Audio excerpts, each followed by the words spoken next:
Assalamualaikum warahmatullahi wabarakatuh. Waalaikumsalam warahmatullahi wabarakatuh.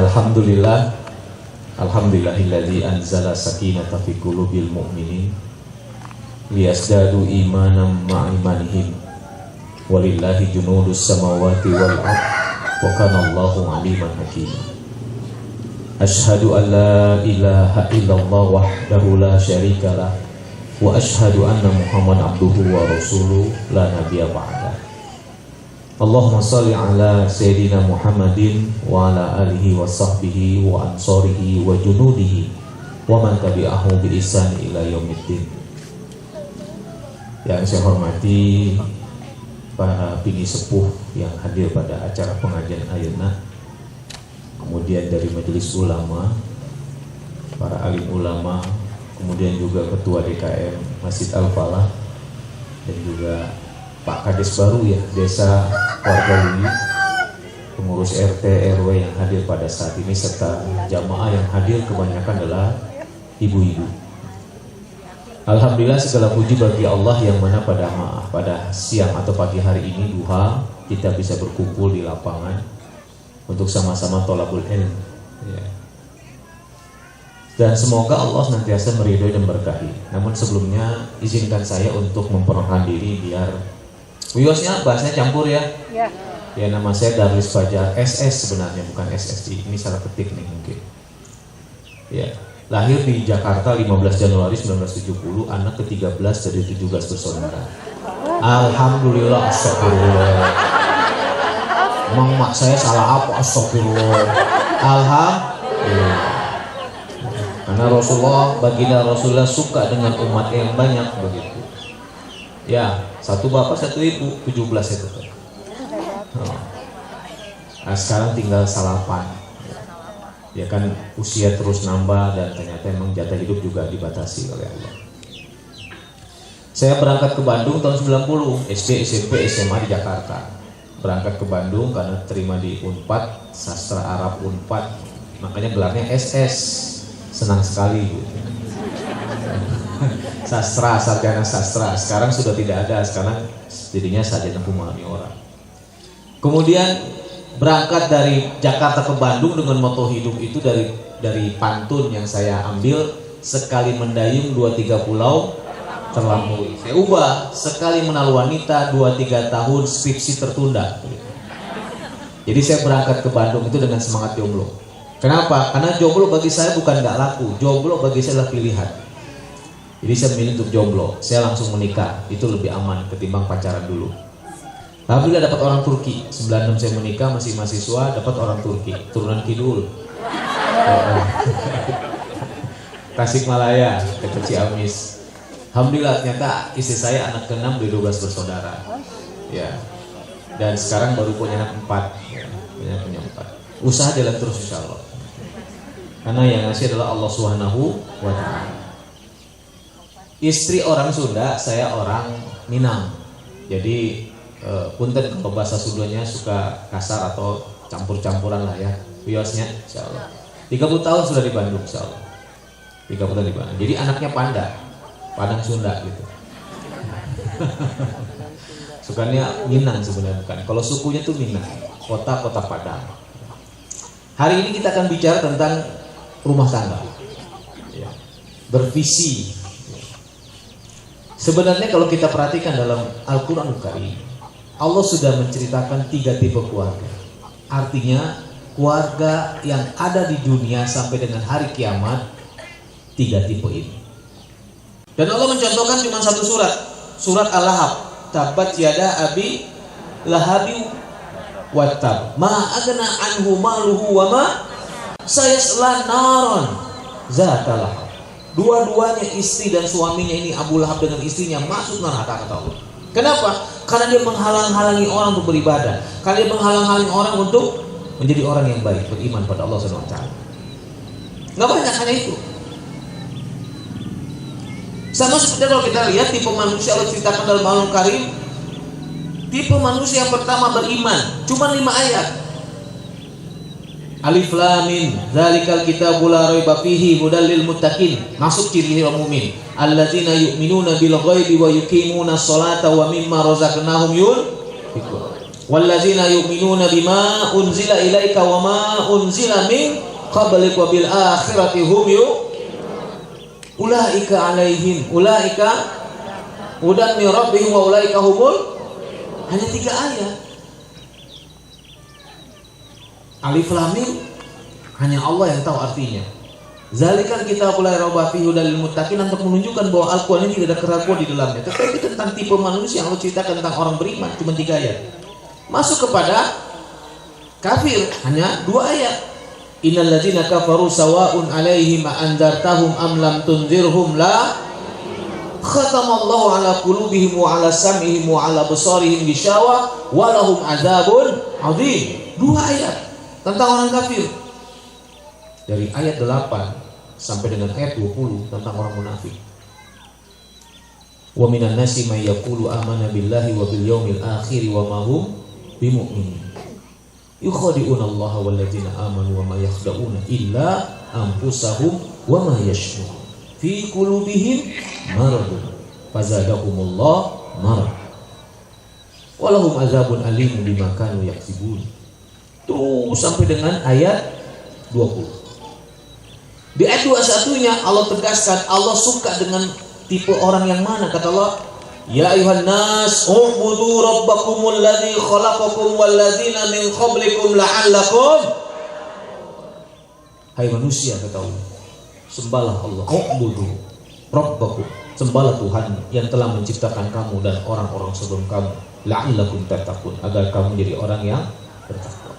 Jadi Allah suka dengan orang mukmin. Artinya dalam rumah tangga juga sama, 3 itu. Yang pertama adalah tadi Allah ceritakan Abu Lahab yang semuanya masuk neraka. Yang kedua, sapahli ka neraka, sapahli dari ka surga. Dan Allah mencontohkan yang enggak tanggung-tanggung 2 keluarga Nabi, Nabi Nuh dan Nabi Lut. Nabi Nuh, siapa yang masuk neraka? Istrinya. Dengan tegas Allah mengatakan istrinya, karena dia sudah akan ditetapkan oleh masuk neraka. Nabi Nuh nggak bisa ngapa-ngapain. Dalam surat At-Tahrim ayat 10, ayat 9 dan ayat 10 dan ayat 11 diceritakan oleh Allah SWT. Nabi Lut, siapa yang masuk neraka? Istrinya. Oke, dengar ini, istri berdua nih. Karena memang ternyata di neraka paling banyak adalah istri. Coba. Ada nggak tuh bapak-bapak majelis salim ngarana majelis salim bapak-bapak? Ayat tuh. Nu ayat majelis salim. Anu seur oge ke pengawasan 1000. Tapi di neraka seurna? Astagfirullahaladzim. Wanita. Dan ternyata wanita yang paling banyak masuk neraka, kata baginda Rasulullah SAW, adalah wanita yang 1 tidak taat sama suaminya, 2 yang merendahkan suaminya, 3 yang berkata lebih tinggi suaranya dari suaminya. Halo, assalamualaikum.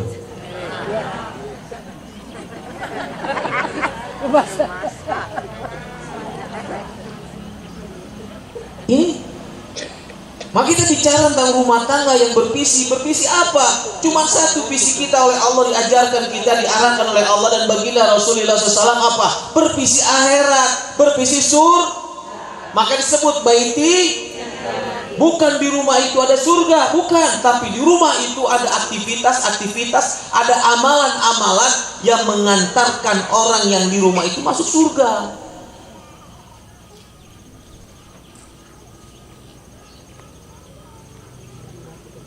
Kan itu.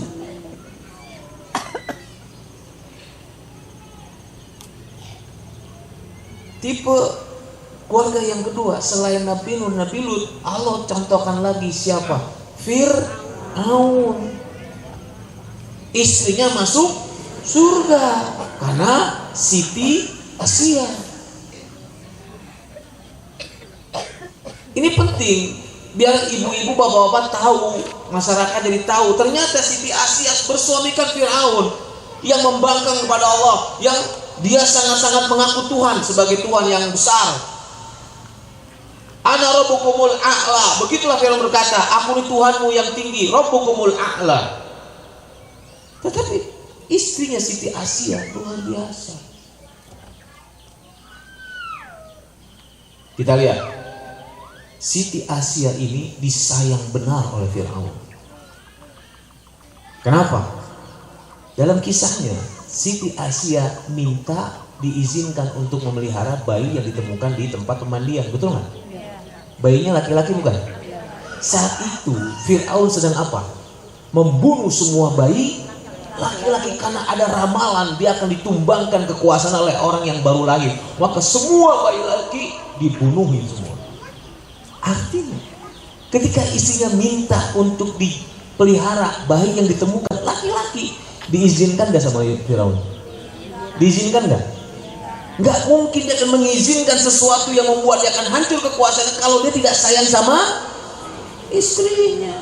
Berarti Siti Asia sangat-sangat pandai menyenangkan suaminya walaupun bersuami kafir. Padahal doanya apa?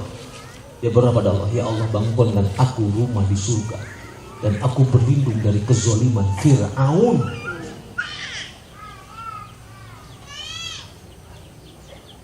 Dan pasukannya. Dalam surat Tahrim ayat 11 itu jelas, Siti Asia berdoa minta perlindungan dari kezaliman Firaun dan pasukannya. Tetapi yang menarik adalah dia diizinkan oleh Firaun untuk memelihara bayi laki-laki ditemukan, dan itulah yang akan menumbangkan dia karena dikasih nama bernama Musa alaihissalam. Artinya apa? Siti Asia dia pandai menyenangkan suaminya karena istri yang soleha, kata Rasulullah baginda Rasulullah adalah patut menyenangkan ketika dilihat oleh suaminya. Saya nanya ibu dandan buat siapa sekarang?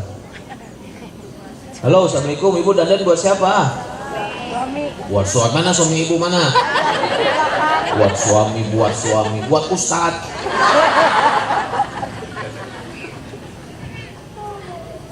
Cik di rumah, kita di rumah.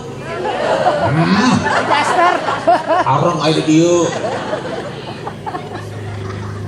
Bau bawang. Sok coba. Saya aja pernah pakai baju rapi begini, tanya sama istri, Abi mau kemana? Nggak kemana-mana. Tumben, ya Allah ya Rob. Pengen lihat rapi, biasa pakai sarung. Kayak kalau sarung babari ada sama gitu. Kayak gitu ya Allah ya Rob. Yang kedua apa? Taat sama suami. Yang ketiga, menjaga kehormatan suaminya ketika suami tidak di rumah. Itulah istri yang soleha. Dan Siti Asia melakukan itu.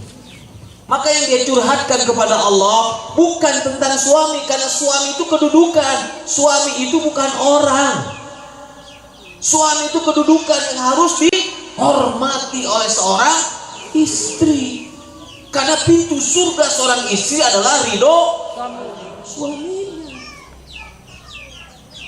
Yang sekarang banyak istri yang melawan suami. Bu, selesai pengajian ayeuna, pulang ke rumah nanti temui suami, peluk suami, cium suami, bilang aku cinta padamu. Oh ya, tuh. Tuh kan? Yang gaduh tuh. Nutu gaduh mah anak-anak. Karena saya pernah ngisi pengajian, ibu-ibu middle height, maksudnya kelas menengah ke atas, pakai mobil semua kalau pengajian. Saya bilang, pulang ke rumah, temui suami, peluk suami, cium suami, bilang aku cinta padamu. Semuanya gitu. Itu spontan loh. Yang nggak usah pengumuman yang nggak punya gitu. Kita lihat itu.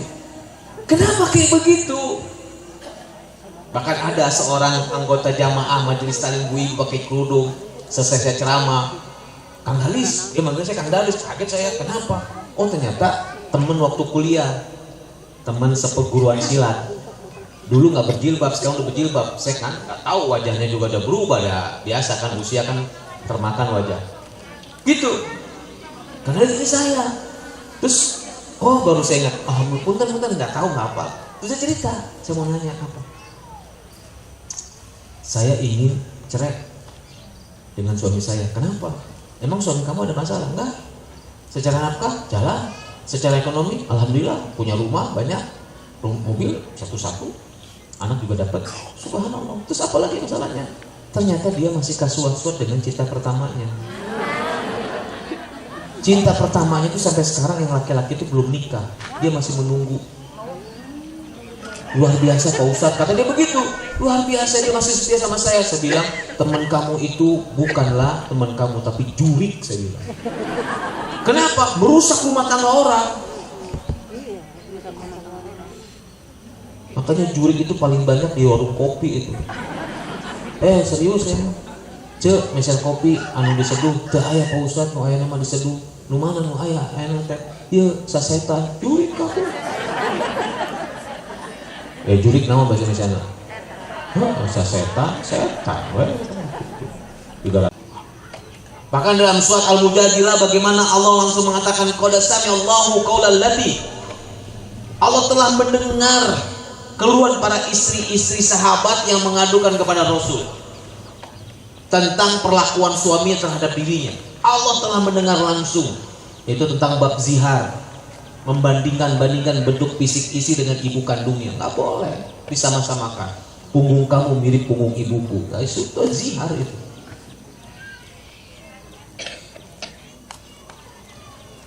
Itu terjadi. Sampai Allah menekankan benar-benar tentang rumah tangga ini, karena ini rumah tangga akhir zaman.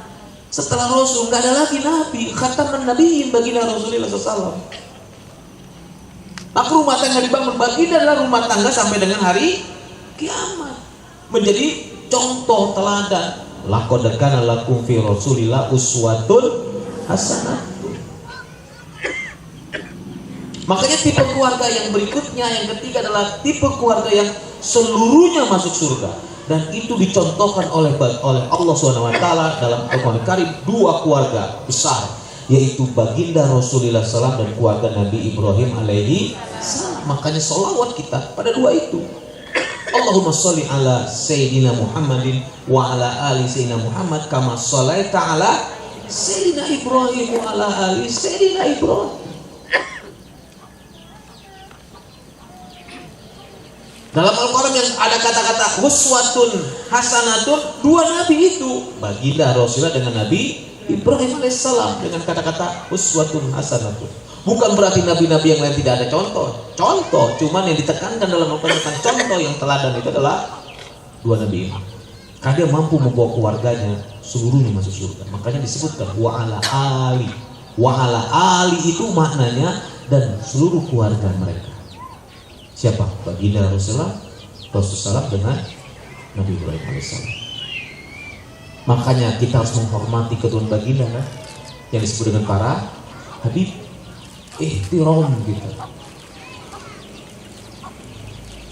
Dan doa yang paling diajarkan oleh Nabi Ibrahim kepada kita, Rabbana hablana min azwajina wa dzurriyyatina qurrata a'yun waj'alna lil muttaqina.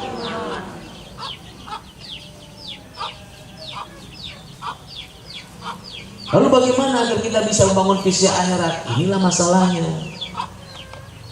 Banyak orang tahu surga tapi nggak tahu surga seperti apa. Kan baginda mengatakan orang mukmin itu lebih mengenal rumahnya di surga daripada rumahnya di dunia.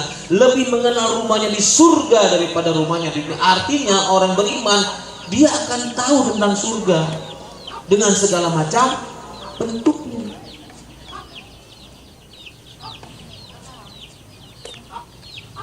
Saya nanya ke bapak-bapak punten. Nanti bapak di akhirat tempatnya di mana? Assalamualaikum, bapak. Ditaruh sih bapak. Nanti di akhirat, di akhirat tempatnya di mana? Hah? Tuh, ngomong surganya nggak yakin surga. Yang lain masih bengong. Nggak ada kemantapan hati. Bu, nanti di akhirat tempatnya di mana?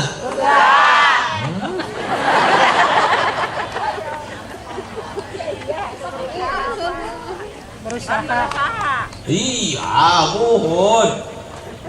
Cik, kalau emang yang bilang surga, siapa mau duluan? Hah? Kenapa ketawa? Ditanya siapa yang mau duluan? Sekarang saya tanya begini jamaah. Kalau bapak-bapak, ibu-ibu, punten, ada orang yang hari ini meninggal dunia, kemudian masuk surga, masalah nggak? Masalah nggak? Kenapa kita nggak angkat tangan? Kenapa kita, siapa yang mau duluan? Gak ada yang mau. Kenapa? Karena kita berpikir kita belum pantas masuk surga, betul? Karena kita berpikir kita masih membawa longkotku, makanya berubah.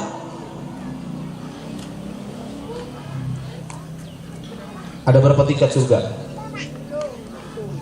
Tuh, gue tarik salah deh sok. Taman neraka. Tuh kan, tuduh langsung. Tuh. Seberapa tingkat surga? Ada beberapa keterangan. Keterangan yang pertama dalam kitab tentang Ar-Raudatul Jannah ditulis oleh Ibnu Qayyim, disebutkan surga itu dalam berdasarkan hadis Rasul ada 100 tingkat. Neraka 7. Seorang mana? Berarti masuk surga lebih mudah. Cuma masalah banyak yang nggak mau. Kata baginda Rasulullah, semua orang beriman pasti masuk surga, kecuali tidak mau. Sahabat kaget, siapa ya Rasulullah yang tidak suka surga? Orang yang malas ibadah. Yang paling di atas, pintu yang paling atas. Dan ketika malaikat Jibril menceritakan tentang Jahannam, langsung malaikat Jibril terdiam. Sehingga tanya baginda, ada apa? Kenapa kau diam? Ternyata diceritakan oleh malaikat Jibril kenapa diamnya, karena ternyata penghuni neraka Jahannam adalah umat Nabi Muhammad SAW, umat baginda yang berdosa besar. Artinya ada orang-orang beriman habus neraka Jahannam. Makanya ketika itu ada penghuni surga yang paling rendah, kata baginda, penghuni surga yang paling rendah disebut adalah Jahannamiyun, bahasa Arabnya, artinya alumni Jahannam. Dia sebelum ke surga masuk dulu ke neraka Jahannam. Makanya orang yang sukses dalam Al-Qur'an Karim Allah sebutkan waman zuhziha anin nar, siapa yang dijauhkan dari api neraka, wadkhilal jannah, dimasukkan ke dalam surga, faqad faz, itulah orang yang sukses. Jadi orang yang sukses itu bukan masuk ke surga hungkul, tapi masuk ke surganya, tidak mampir ke dalam neraka.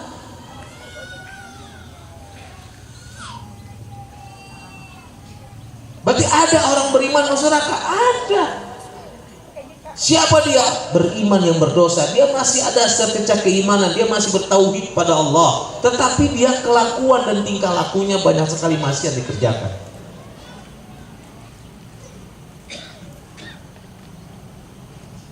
Makanya ibu-ibu bapak-bapak, pendidikan anak yang terbaik itu bukan gelar S3, bukan S1, S2, S3, percuma gelar profesor, doktor kalau nggak beriman. Betul? Pendidikan yang sukses kepada anak adalah anak bisa mengucapkan la ilaha illallah saat sakaratul, karena itu kunci surga. Sok-sok kita lihat realitanya. Bagaimana mungkin kita bisa mengucapkan la ilaha, ngomongnya anjing terus. Betul tak? Apa-apa jing gitu. Ternyata bukan anaknya aja, orang tuanya biasa ruak gitu.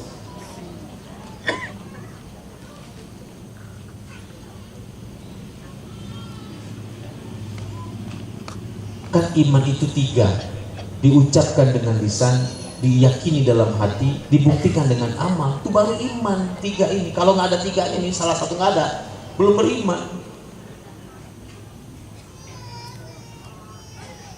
Makanya visi rumah tangga yang pertama agar kita bisa mempunyai visi rumah tangga akhir adalah bangun rumah tangga itu di atas keimanan. Lihat ayatnya, surat At-Tur ayat 21. Walladzina amanu wattabathum dzurriyyatuhum biimanin.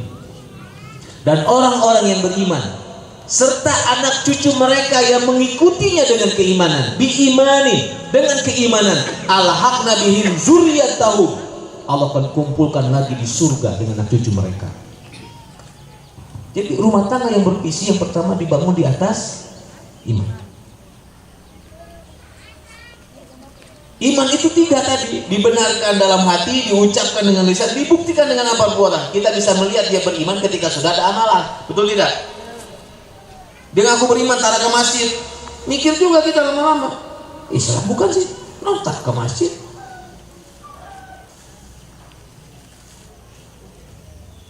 Karena datang orang Arab Badui kepada baginda, qalatil a'rab, orang Arab Badui datang kepada baginda, amanah, mengaku beriman. Langsung Allah firmankan kepada baginda untuk mengatakan kepada orang Arab Badui, kul lam tu'minu, katakan ya Muhammad, kamu belum beriman. Kepada orang Arab Badui datang mengaku beriman. Kenapa? Wala maidkhulul iman fi qulubikum, karena iman belum masuk dalam hatimu. Lalu tahunya kapan iman itu masuk dalam hati seseorang?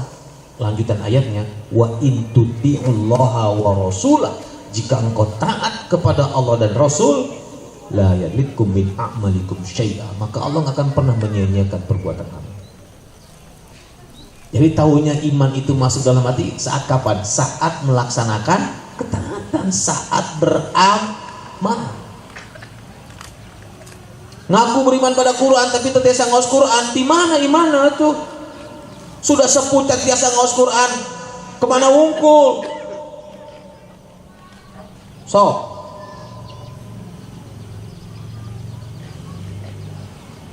Makanya wajar sholatnya lu pendek-pendek. Kenapa? Data hafalan dengan sakitu-kitu na kul hudai. Cok taraweh. Jujur, hoyong mengalih yang nolami.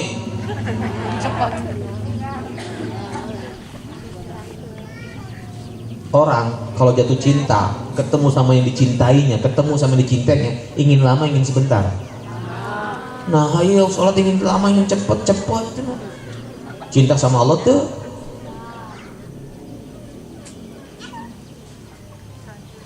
Saya pernah kan taraweh, bapak-bapak ibu jamaah sholat tarawehnya mau seperti apa, lama atau pendek atau cepet? Kuma imam nyanggakeun ke imam, siap, yuk kita sholat taraweh 11 rakaat, kita baca Al-Baqarah. Entong pada gitu.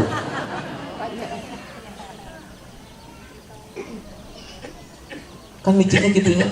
Nalos ke imam, Pak Imam, kunaon sholat tarawih teh gancang-gancang teh? Eta permintaan jamaah.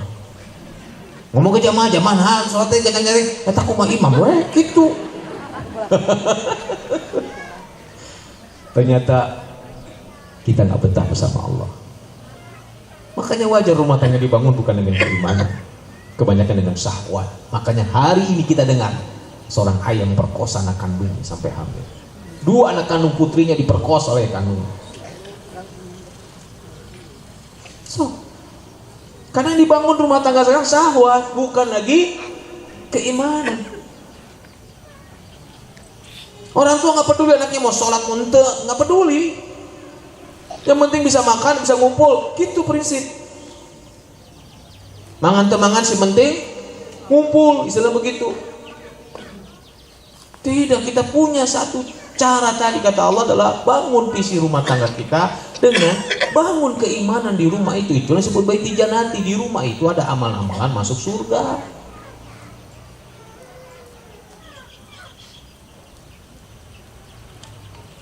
Apalagi sekarang kita lihat orang lebih suka, orang-orang di kampung-kampung lebih suka trennya ingin seperti orang kota gaya hidupnya. Sok coba, lu sih kumaha, lu sih gitu TikTokan.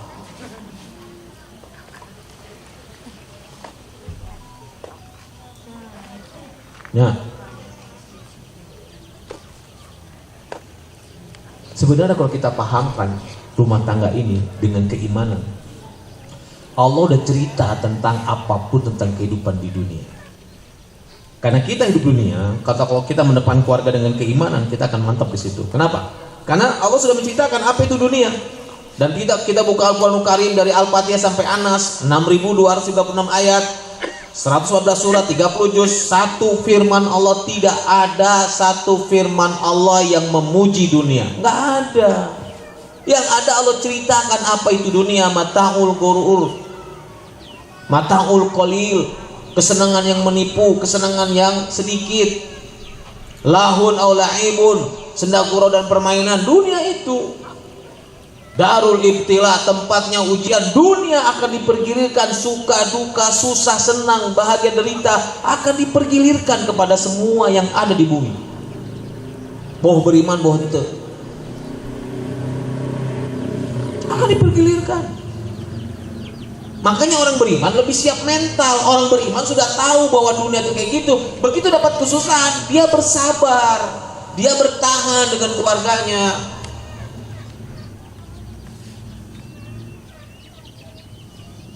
Begitu dapat kenikmatan, dia makin dekat dengan Allah, bersyukur. Maka Rasulullah luar biasa, kata baginda, hebatnya urusan orang mukmin. Ketika mendapat nikmat dia bersyukur, baik baginya. Ketika mendapat musibah dia bersabar, khairul lahu, baik baginya. Dua-duanya apapun yang datang dari Allah kepada orang beriman itu kebaikan.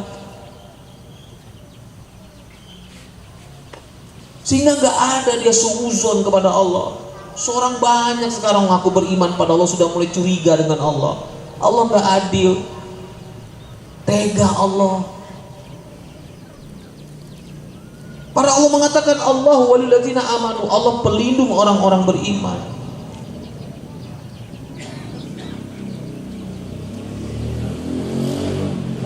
Sekarang saya tanya ke jamaah, kalau ada orang semuanya kafir kepada Allah,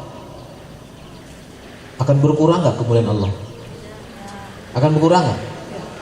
Ketika semua orang beriman dengan hebatnya luar biasa, ibadahnya luar biasa, akan bertambah nggak kemuliaan Allah? Kenapa? Kita beribadah sebenarnya bukan untuk Allah, untuk diri kita, untuk menyelamatkan diri kita dari azab Allah. Wa man syakara fa innahu yaskuru li nafsi. Siapa yang bersyukur, sesungguhnya syukurnya untuk dirinya sendiri. Allah langsung katakan. Cuman biar lebih serius, biar lebih sungguh-sungguh, seolah-olah ibadah kita untuk Allah.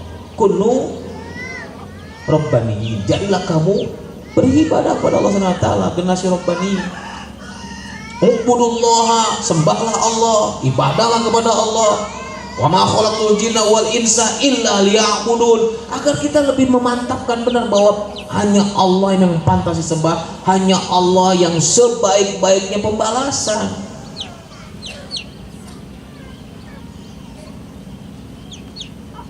Sehingga rumah tangga yang dibangun, dia akan jaga keimanan itu. Sehingga ketika dapat musibah dia bersabar, dapat kenikmatan dia bersyukur. Langgeng tuh rumah tangga.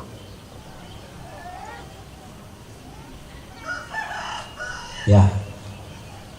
Maka langkah kedua agar rumah tangga kita bisa bervisi, kedepankan husnuzon dalam hidup berumah tangga.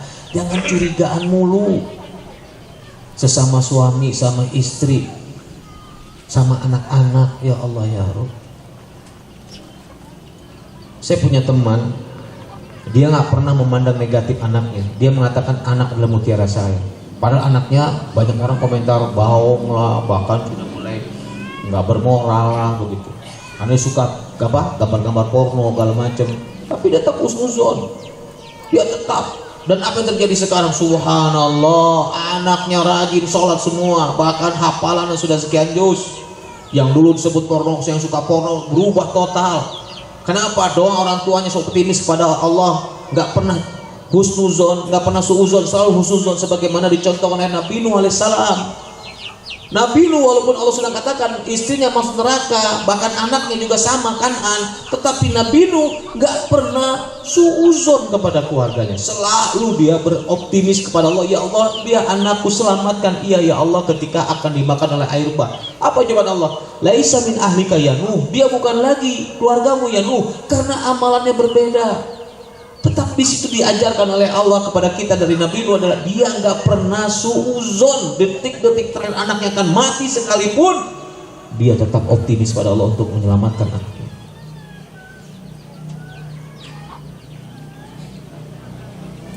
Sekarang kan nggak begitu. Kamu bukan anak saya lagi, pergi kamu. Nyusahin orang tua aja.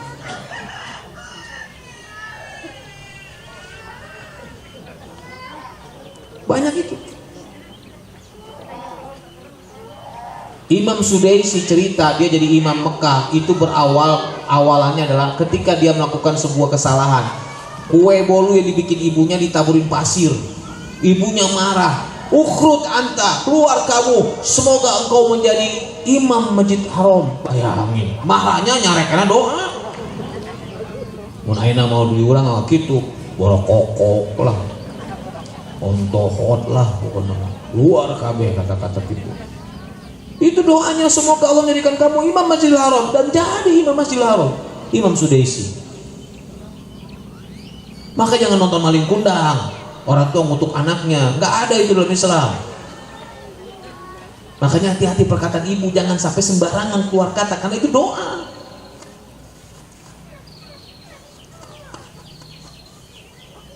Ibu.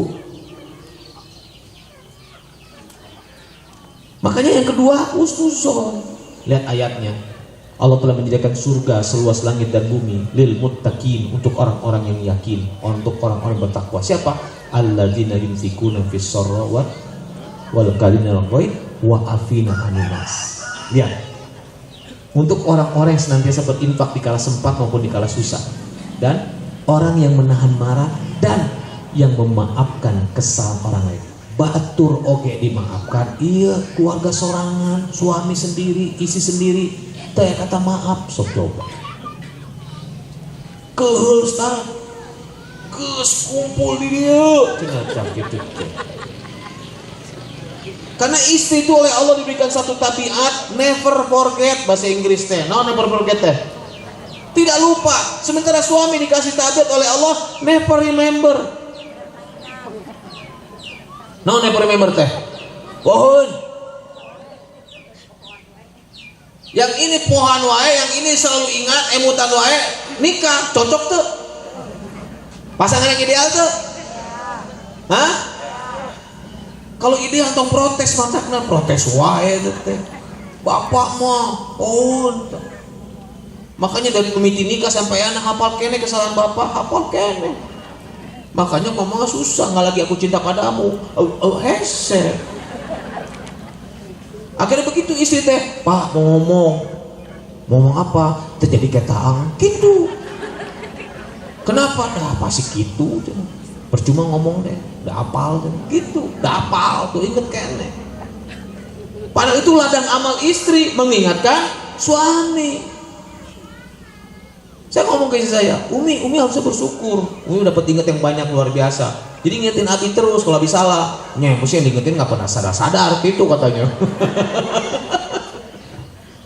Allahu Akbar. Ya itulah hidup, karena kita adalah manusia yang harus saling memahami kekurangan. Makanya Allah katakan, Allah tidak meringankan kamu, kata Allah. Wa khuliqal insanu dha'ifa. Tetapi untuk meringankan kamu, Allah menciptakan manusia dalam keadaan lemah.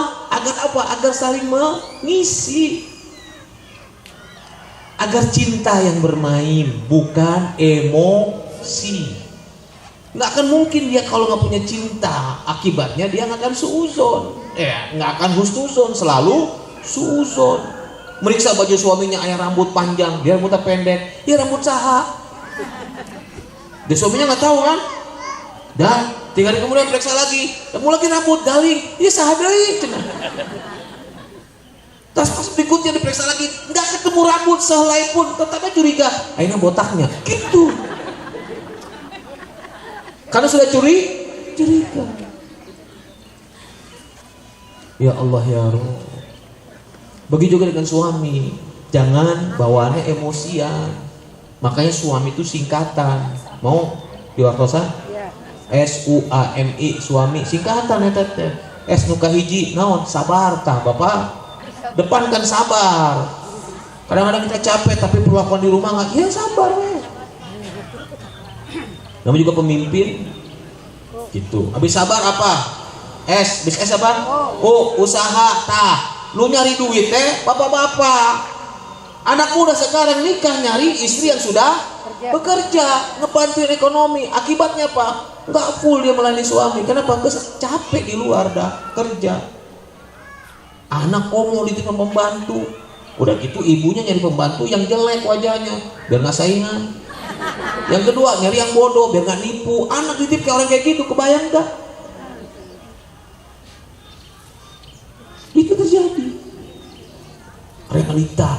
kata-kata kayak gitu. Karena pembantu banyak nipu katanya. Ya begitulah kalau tuannya pelit-pelit. Kan sekarang kebalik. Orang kaya pelit, orang miskin banyak yang minta-minta. Zaman Rasul kebalik. Orang fakir itu nggak minta-minta, orang kaya bagi-bagi. Akhirnya kebalik. Karena kaya itu adalah punya duit banyak. Kalau dalam zaman Rasul, kaya itu bagi-bagi, itu baru orang kaya. Nggak percaya? Cik, ayah bapak punya uang 10 juta, 10 juta. Terus masukin ke amplop, masing-masing amplop 100.000 ewang, 100.000. Berarti terkumpul berapa amplop kalau 10 juta? 100 ribuan. 100 amplop. Bagi-bagi coba ke daerah yang padat, yang kumuh, bagi-bagi. Apa kata orang yang dengar? Orang kaya bagi-bagi duit. Padahal uang cuma berapa? 10 juta. Ini ada rumahnya gede kalau macam istana, pelit. Disebut orang kaya orang pelit. Pelit, pedit, kopet, koret, merege. Ci, kebalikan merege hese naon? Kebalikan merege hese naon? Balikan we hese ge merek gitu. Merege balikin. Hese ge merek. Hese ge merek komo aya. Subhanallah. Itulah orang beriman. Kata Allah, aminu billahi wa rasul wa amfiku. Berimanlah kepada Rasul dan berinfaklah. Perintah Allah itu infak walaupun tidak wajib. Artinya itu harus melekat pada diri orang beriman, infak itu. Falladzina amanu wa anfaqu, dan orang-orang beriman, makanya orang beriman itu dia berinfak, Allah balas dengan balasan terbesar. Dibalas berinfak oleh Allah. Tuh. Makanya kedepankan husnu. Agar apa sih husnuzon? Agar kita bisa berbakti sama keluarga, berbakti sama suami, berbakti sama ayah ibu. Agar kita bisa berbuat baik sebanyak-banyak. Karena tugas pokok kita di dunia ini, banyaklah kita berbuat kebaikan. Tapi kalau suzon, contoh saudara gini. Ibu-ibu bapak datang, teman ibu atau saudara ibu bapak datang minta pinjam duit, dikasih pinjam 1 juta, dia minjem 1 juta, dikasih pinjam 1 juta. Tapi teman ibu atau saudara ibu bapak itu tidak ngucapin nuhun acan, ngalengos pergi we gitu. Seminggu kemudian datang deh pinjam duit, diberet tuh moal tarik moal nu kemari kita nuhun acan gitunya. Emang nenek uang nenek moyang lo kan begitu kalau orang Betawi bilang. Coba buka suratnya. Surat 76 ayat 8. Innama nuti'ukum liwajhillah. Sesungguhnya kami beri makan kepadamu. Berarti dia berbuat baik sanes. Berbuat baik kan? Memberi makan kepadamu liwajhillah, hanya mengharapkan pertemuan dengan Allah. Mengharapkan ridho Allah. Lanjutannya, wala nuridu minkum jazaa'u wala syukura. Kami tidak mengharapkan balasan darimu dan juga ucapan terima kasih. Artinya dia memberi makan, orang itu mengucapkan terima kasih atau tidak terima kasih, dia akan tetap memberi. Karena kebaikan dilakukan buat orang yang membutuhkan makanan itu bukan buat dia, bukan buat orang yang diberi makan, tapi buat dia, untuk bekal dia nanti dia yaumul hisab. Sama seperti seorang istri yang taat sama suaminya, dia harus begitu juga. Selama taatnya adalah perintah yang tidak bermaksiat, taat dia, walaupun kadang-kadang nggak suka dengan perintah itu. Tapi kalau perintahnya tidak maksiat, taat. S-U-A. A itu adalah amanah. Ingat, laki-laki adalah pemimpin ya. Ar-rijalu qawwamuna 'alan nisa. Keluarga itu harus dijaga. Amanah. Yang diminta pertanggungjawaban adalah suami. Makanya kalau istri bermaksiat, anak bermaksiat, bapak ikut kena dosanya. Tapi ketika bapak berbuat maksiat, anak istri aman dari dosa bapaknya. Hati-hati pak. Oke? Karena kewajiban pertama seorang suami adalah taklim, mengajarkan istri dan anaknya agama. Biar selamat tadi visi akhirat tadi. Ya. Kebanyakan sekarang suami nggak bisa baca Quran, boro-boro mau ngajar agama gimana sebetulnya. Makanya alhamdulillah ada masjid, ada majelis talim al-falah. Alhamdulillah ikutlah yang rajin, bawa keluarga semua. Makanya bawa anak, nggak masalah. Gitu. Nah ini penting. Karena berawal dari iman kemudian akan selalu husnuzon. Ini penting. Husnuzon agar kita bisa berbuat baik loh sebanyak-banyaknya. Pada suami, kepada istri, kepada anak segala macam. Maka sedekah yang paling besar bagi seorang laki-laki adalah memberi nafkah pada keluarganya. Maka jangan pelit Pak. Dompet selap-selip ayah. Ditanya duit ke ayah. Itu. Padahal ayah selap-selipan. Pelit sama istri sama anak. Jangan pelit. Ada duit langsung itu sedekah yang paling besar itu bagi seorang laki-laki pada keluarganya. Ya, gitu. Sudah dua nih, husnuzon sama iman, agar kita bisa bervisi akhirat. Yang ketiga apa? Tetap berada di jalan kebenaran. Ya ayyuhalladzina amanu ittaqullaha wa kunu ma'as-shadiqin. Hei orang-orang beriman, bertakwalah pada Allah dan hendaklah selalu bersama orang-orang shadiqin yang berada di jalan kebenaran. Orang yang berbuat benar, orang yang shadiq. Shadiqin. Sifat Nabi yang pertama, sifat baginda yang pertama apa? Sifat Nabi yang pertama apa? Halo, assalamualaikum. Sifat Nabi yang pertama apa? Sifat baginda? Sidik. Ini yang utama. Yang kedua, ketiga, keempat akan ikut kalau sidiknya mantap. Orang yang sidik amanah, orang yang sidik cerdas, patona. Orang yang sidik tabligh, dia akan mampu menyampaikan kebenaran, kebaikan agar menebarkan kebaikan. Tapi kalau nggak sidik, susah amanah, susah patona, susah lagi. Karena orang yang nggak sidik dia berbuat maksiat itu orang bodoh. Afala ta'qilun kata Allah. Kenapa kamu nggak menggunakan akal? Kenapa kamu nggak pikiran? Ketika dia bermaksiat pada Allah Subhanahu Wa Taala. Walaupun kata orang dia profesor, kata orang dia pintar, enggak. Sukses seorang itu kalau dia bisa masuk surga tanpa mampir ke neraka. Itu suksesnya orang. Waman zuziha anin nar wa dakhilal jannah faqad faz. Itulah orang beruntung. Orang. Nah, ketika ini kalau kita terus usahakan dengan berdoa pada Allah Subhanahu Wa Taala, insyaallah Allah akan mengabulkan, Allah akan merahmati, Allah akan turunkan sakinah, mawaddah, warahmah. M apa M? M itu mu'asiro bil ma'ruf, itu singkatan dari M. M. Ternyata kata ma'ruf ini dalam Al-Qur'an Karim itu maknanya luas. Ma'ruf itu kebaikan umum. Artinya ada cinta, tidak ada cinta, tetap harus lakukan ma'ruf. Nah begitulah dengan rumah tangga. Ketika rasa cinta secara mawaddahnya sudah luntur, tetap harus ma'ruf. Perlakuan dia dengan baik. Karena kalau sudah tua tidak lagi bicara seksual terus, tetapi sudah muncullah satu sifat yang tadi, ma'ruf. Kullu ma'rufin shadaqah. Semua kebaikan adalah shadaqah.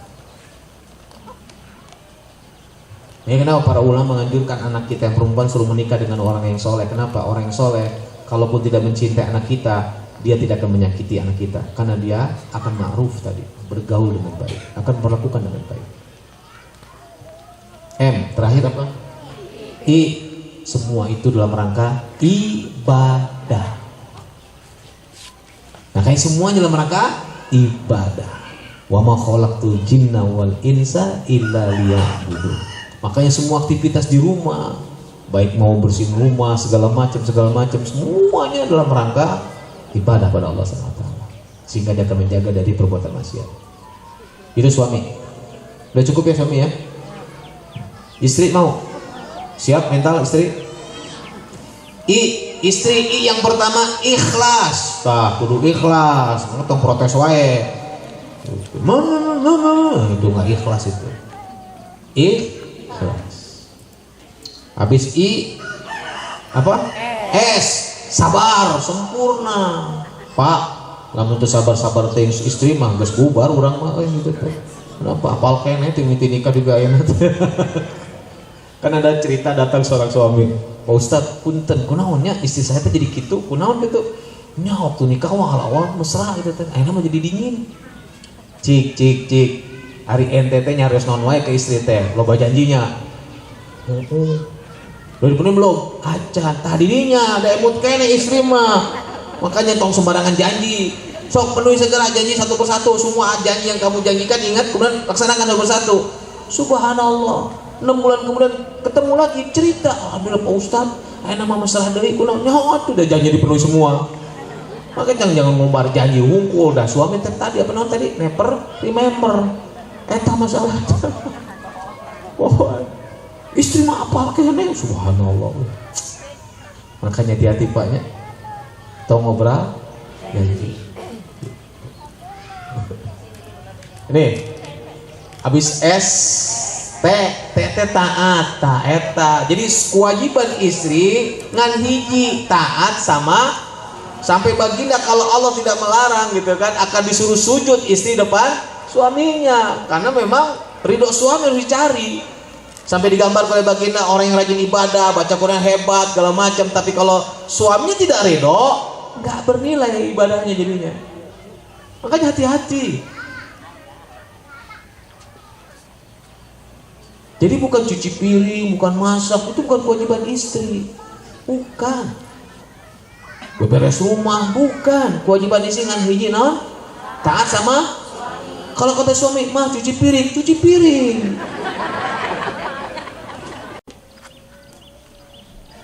Ini enggak. Alhamdulillah ya Allah, engkau telah beri aku istri yang soleha. Nikmat Allah, mana lagi nak kamu dustakan? Share. Gerdahar, foto dikirim, share. Alhamdulillah ya Allah, kau beri aku rezeki sehingga aku bisa makan di ruang makan ini.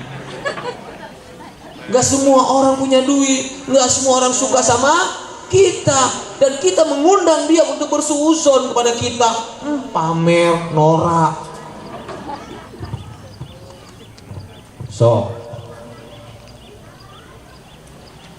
Oke, tahan lisan, tahan jempol. Sekarang nggak usah cerita lah.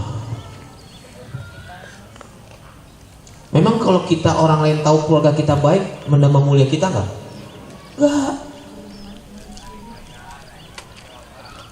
Memang kalau orang lain nggak tahu kita baik, membuat kita terhina nggak? Nggak juga. Bahkan justru terjadi ada seorang istri menampilkan foto suaminya di sosmednya dia. Ternyata Pak, banyak akhirnya teman-teman yang suka sama dia dipelet dan iman suaminya lemah, pagoda. Salah suami istri dua-duanya salah. Suaminya imannya lemah, istrinya kayak pamer-pamer, sok coba.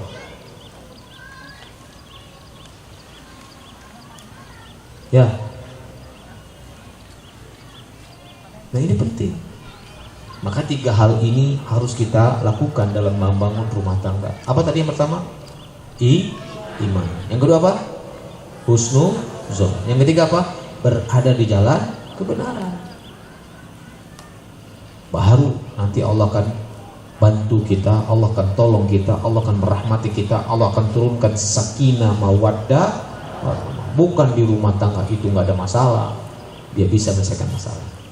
Bukan di rumah tangga itu nggak ada perselisihan mendatangkan rahmat. Makanya doa yang diajarkan baginda kepada kita untuk kepada pengantin bukan selamat menempuh hidup baru, semoga bahagia. Bukan itu baginda nggak pernah ngajarkan doa itu. Doa yang diajarkan baginda, barakallahu laka wa baraka alaika wa jama bainakuma fi khair. Barakallahu laka itu untuk barokah yang nikmat-nikmat, anu sae-sae. Wa barokah ala, nah barokah ala ini maknanya untuk yang tidak baik, artinya ada perselisihan di dalamnya, ada perbedaan pendapat, ada sesuatu yang nggak sama, tetapi harus mendatangkan barokah dengan cara saling menghormati, saling memahami. Itulah barakallahu ala. Wa bainakuma fi khair, yang keduanya berkumpul dalam rangka untuk banyak berbuat kebaikan, dalam kebaikan fi khair. Karena tugas pokok kita di dunia banyak-banyak berbuat kebaikan, termasuk dengan keluarga. Kebaikannya banyak di rumah tangga, sampai Allah mengatakan dalam Al-Qur'anul Karim itu untuk urusan rumah tangga itu dengan bahasa kasratul khair atau khairul kasiron. Banyak kebaikan di dalam rumah tangga. Contoh, bercandanya istri sama suami nilainya apa? zikir. Bercanda isi sama suami, zikir. Muncul batur mah bercanda wae, diuk teh hare-hare wae, padahal enggak. Beli zikir. Subhanallah. Punya anak perempuan 3 masuk surga, dijamin. Kalau dia bisa didik anaknya dengan baik. Sampai sahabat protes, ya Allah, ya Rasul 2, 3. Akhirnya kata Rasul 2 juga masuk surga. Punya anak perempuan. Kenapa? Karena selama zaman itu bangga kalau punya anak laki-laki. Anak perempuan berat secara ongkos. Iya. Udah gitu diambil orang lagi, dibawa pergi sama suaminya. Kalau kewajiban anak mendidik anak laki-laki sampai balik, biar dia sudah dewasa, sudah bisa hidup sendiri, itu laki-laki. Wajibnya orang tua mendidik anak laki-laki sampai balik. Sisanya sunnah. Tapi kalau anak perempuan, wajib mendidik anak perempuan sampai dia menikah. Penuh segala kebutuhannya oleh orang tua. Kalau laki-laki berbalik sampai dia sudah, makanya didik anak itu, anak laki-laki usia 14 itu sudah dewasa. Ini masih budakan kene, 20 tahun budakan kene, 25 tahun budakan kene, minta nikah terdidian ke orang tuanya. Akhirnya apa? Berzina di luar dia. Karena dilarang sama orang tuanya menikah. Halal itu. Saya justru ngomong ke anak saya yang kedua, laki-laki usia 22 tahun, kamu udah gak kuat, masa dia ngomong, siapa calon kamu lamar, nikah, nanti tinggal di mana? Di rumah. Nanti pokoknya ya kalau belum ada kerja ya kita tanggung bersama-sama. Ketimbang harus berzina.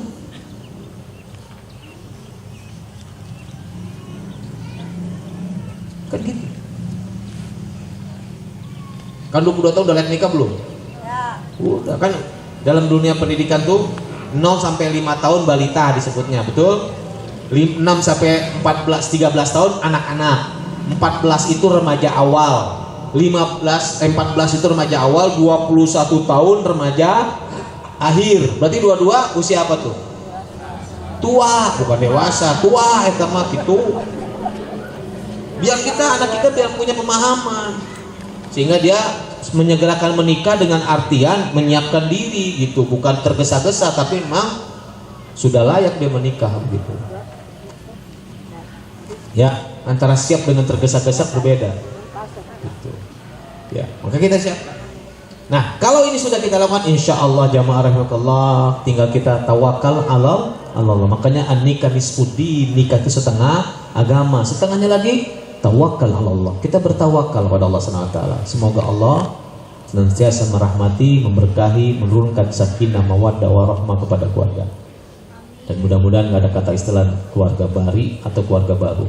Bari dan baru, Allah suka dengan orang yang bertobat, sadar akan kesalahannya, perbaiki semaksimal mungkin. Karena yang dilihat oleh Allah bukan hasil. Yang dilihat oleh Allah adalah apa yang kita lakukan selama kita hidup di dunia. Fakuli malu, beramal. Yuk, kita sama-sama bangun keluarga kita bervisi surga. Kita mulai, nggak ada istilah tua, nggak ada istilah muda, masih ada suami atau tidak, kita mulai bangun. Kita perbaiki semua, mudah-mudahan Allah rahmati kita semua, Allah berkahi kita semua. Makanya suksesnya itu adalah tadi kan, sukses tadi adalah terhindar dari neraka, masuk surga. Makanya doa yang diajarkan oleh Allah dan mudah dihafal banyak orang dan paling banyak dibaca orang adalah Rabbana atina fid dunya hasanah wa fil akhirati hasanah wa qina. Kita minta kebaikan dunia, apa rahmat Allah. Kita minta kebaikan akhirat, surga. Tapi ada waqina azabannar, agar kita masuk surganya tanpa mampir ke neraka. Rabbana atina fid dunya hasanah wa fil akhirati hasanah wa qina azabannar. Ini paling banyak dibaca orang enggak? Paling mudah dihafal enggak? Dan paling sering dibaca enggak? Dan biasanya Rabbana atina fid dunya hasanah wa fil akhirati hasanah wa qina adzabannar ini dibacanya sebagai pembukaan penutup. Rabbana atina fid dunya hasanah wa fil akhirati hasanah wa qina adzabannar. Pembukaan penutup. Ya, assalamualaikum warahmatullahi wabarakatuh.